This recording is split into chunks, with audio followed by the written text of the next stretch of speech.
16 வருடங்களின் பின்னர் நேற்று தலதா கண்காட்சி என்பது ஆரம்பிக்கப்பட்டிருக்கிறது. இது ஒரு கண்காட்சி என்பதை போல ஒரு வழிபாடு என்றும் இதனை சொல்லலாம். ஜனாதிபதி அனுரகுமார் திசாநாயக்கவினுடைய விசேட வேண்டுகோளின் அடிப்படையில் தான் இந்த நிகழ்வு என்பது நடந்திருக்கிறது. இந்த நிகழ்வை நேற்று ஜனாதிபதி அனுரகுமார் திசாநாயக்க ஆரம்பித்து வைத்திருந்தார்.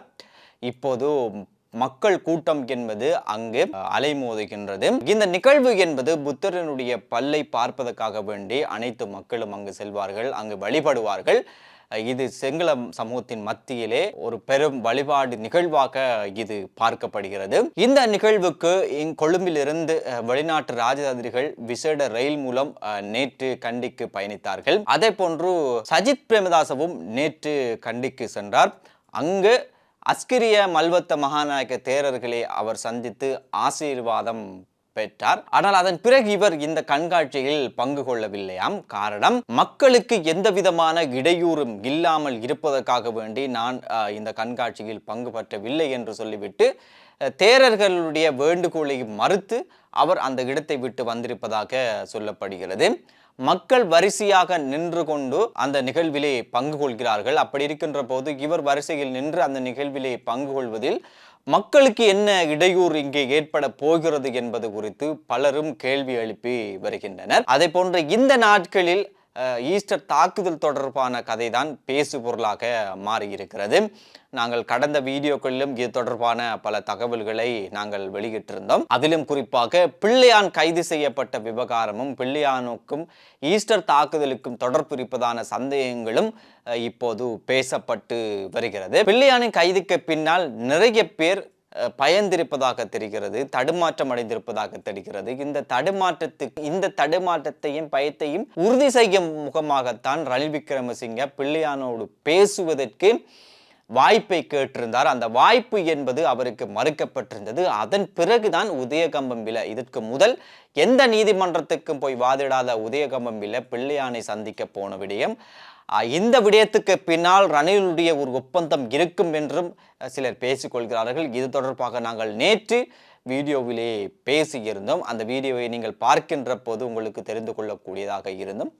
இப்போது ஒட்டுமொத்த எதிர்கட்சியும் இப்போது பிள்ளையானுக்கு ஆதரவாக இறங்கி இருக்கிறார்கள். ஏற்கனவே உதயகம்பம்பில பிள்ளையானை ஒரு தேச பக்தராக காட்டிக் கொண்டிருந்தார். பிள்ளையானை அவர் அரை மணி நேரம் சந்தித்திருந்தார், அவரோடு பேசியிருந்தார். அதன் பிறகு இது தொடர்பாக ஒரு தனியான ஊடக சந்திப்பையும் கம்பம்பில ஏற்பாடு செய்திருந்தார். அதில் தான் இவரை ஒரே இரவில் பிள்ளையானை தேசபக்தராக மாற்றிய ஒரு பெருமை என்பது உதயகம்பம்பிலவே தான் சாரும். அந்த ஊடக சந்திப்பிலேயே உதயகம்பம்பில பேசுகின்ற போது பிள்ளையானுக்கு ஈஸ்டர் தாக்குதலுக்கு எந்த தொடர்பும் இல்லை, அவர் கைது செய்யப்பட்டதன் பின்னர் அது குறித்தான எந்த கேள்வியும் அவரிடம் கேட்கப்படவில்லை, ஒரு வார்த்தை கூட அவர் அது குறித்து அங்கு சொல்லவில்லையாம்.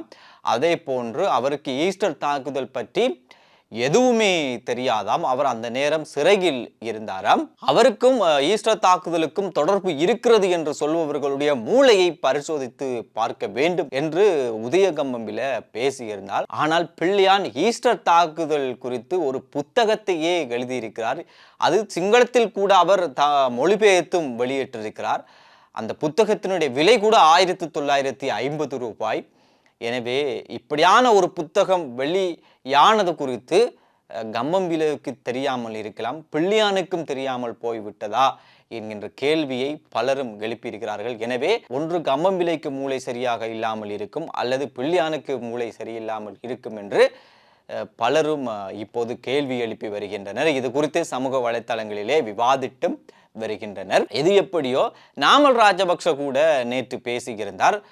ஒரு யுத்தத்தை முடிப்பதற்காக வேண்டி உதவி செய்த ஒருவரை இந்த அரசாங்கம் கைது செய்திருக்கிறது என்றும் பேசியிருந்தார். அதேபோது எதிர்கட்சியில் இருக்கின்ற நளின் பண்டார கூட பிள்ளையானுக்கு சார்பான ஒரு விடயத்தை தான் அவர் பேசியிருந்ததை காணக்கூடியதாக இருந்தது. எப்படியோ இந்த பிள்ளையானுடைய கைதுக்கு பின்னால் இப்ப ஒட்டுமொத்த எதிர்கட்சியும் ஒரே நிலையில் அவருக்கு ஆதரவாக பேசி வருவதை காணக்கூடியதாக இருக்கின்றது. எனவே கம்பம்பில பிள்ளையானை சந்திக்க வந்திருப்பது என்பது சட்ட உதவிக்காக அல்ல, அதில் அரசியல் ஆதாயம் தேடுவதற்காக என்றும், இந்த அரசியல் ஆதாயத்துக்காக அவருடைய தொழிலை அவர் துஷ்பிரயோகம் செய்திருக்கிறார் என்ற அடிப்படையிலே கம்பம்பிலவுக்கு ஒரு தனி விசாரணை குழு அமைத்து இது குறித்து விசாரிக்க வேண்டும் என்றும் பலரும் கோரிக்கை விடுத்து வருகின்றனர்.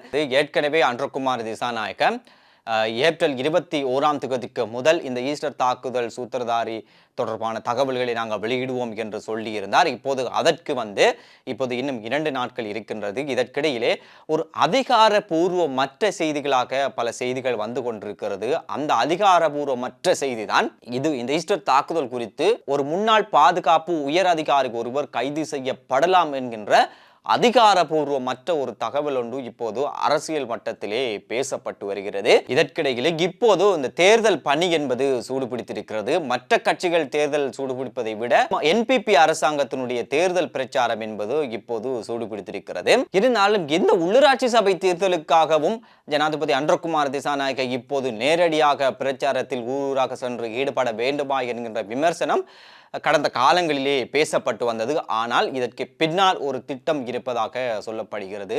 அதுதான் கடந்த ஜனாதிபதி தேர்தலிலே 50க்கு மேல் வாக்கு வீதத்தை எடுக்காததன் காரணமாக இந்த முறை எப்படியாவது 50க்கு மேலே வாக்கு வீதங்களை எடுப்பதற்காக வேண்டித்தான் ஜனாதிபதி அன்றகுமார் திசாநாயக்க இவ்வாறு நேரடியாக தேர்தல் பிரச்சார களத்திலே இறக்கிவிடப்பட்டிருக்கிறார் என்கின்ற கதையும் போய்கொண்டிருக்கிறது. எனவே இதன் நோக்கம் காரணமாகத்தான் இந்த உள்ளூராட்சி சபை தேர்தலிலே இவர்களுடைய வாக்கு வங்கியை ஒரு 50% மேலே எடுப்பதற்கு இவர்களுடைய திட்டமாக இருக்கிறது என்று அரசியலிலே பேசப்பட்டு வருகிறது. இதுதான் இன்றைய அரசியலுக்கு பின்னால் நடந்த விடயங்களாக இருக்கிறது. மீண்டும் நாளை சந்திப்போம்.